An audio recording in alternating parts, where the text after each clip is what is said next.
This is the KUSI News at 6. Violence at places of worship now becoming all too frequent. But what are some of the ways churches, synagogues, and mosques can prevent this from happening again? Joining us now is Morgan Ballis from D&B Consultants. You specialize in these kind of attacks. We're seeing a lot more lone gunmen, I should say, attacking places of worship. And you call these attacks very high consequence. Talk about that. Yeah, so these are low frequency, high consequence attacks. So over the past 17 years, the FBI has put out a lot of data on active shooter incidents, and of the 250 incidents, only 10 have occurred at faith-based organizations. But in those 10 incidents within that period, you have 60 killed and 56 wounded. So they are extremely high consequence, and that's because they are lone wolf attacks and they are against soft targets.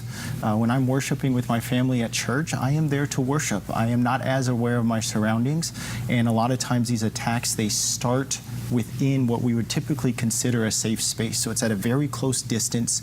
The wounding patterns are generally to the head and chest, which cause those high casualty rates, and that's what we're seeing across the United States. Mr. Ballis, your area of expertise is training people to have the proper response if there is an active shooter. So I imagine that you've had a lot of school districts call on you for your help.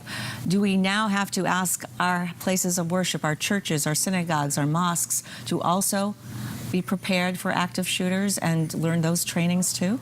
I think any organization has a responsibility to keep their stakeholders safe.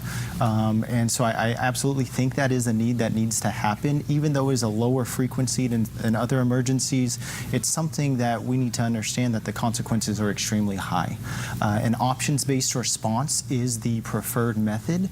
Traditionally, locking down or a lockdown response was preferred, but what we've seen is locking down or keeping my area safe, it does me no good if the threat is already within my safe space. So we have to look at other options, such as escaping, or in this case, countering the attack, where I actively engage the individual. Of those 10 incidents over the past 17 years, 50%, 5 out of 10, were stopped by active resistance.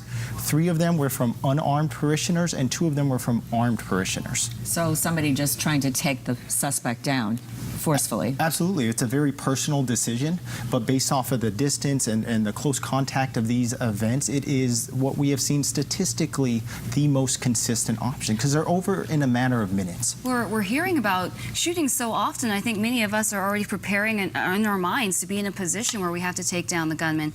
And from what it sounds like, there was an off-duty Border Patrol officer acting as security. He somehow got in contact with a weapon of his own and possibly scared the shooter. We also are hearing reports that maybe the shooter's gun malfunctioned.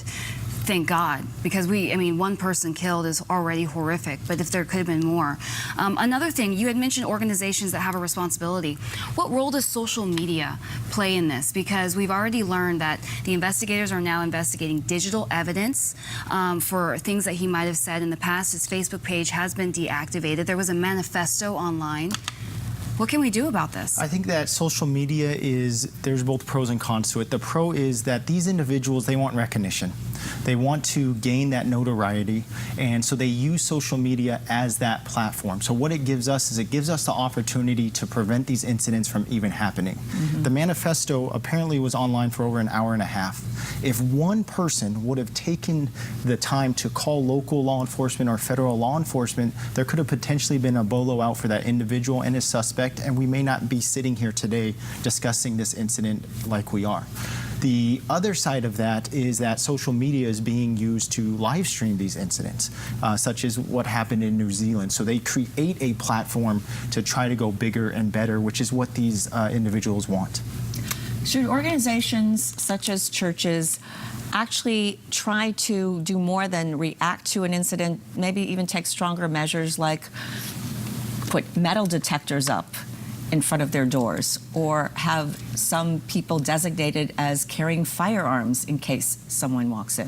I think it's a great question, and unfortunately the answer is yes. We need to look at a variety of options. We look at prevention and mitigation and response as well. Prevention are some of those physical infrastructure features that help deter or prevent the attack from happening.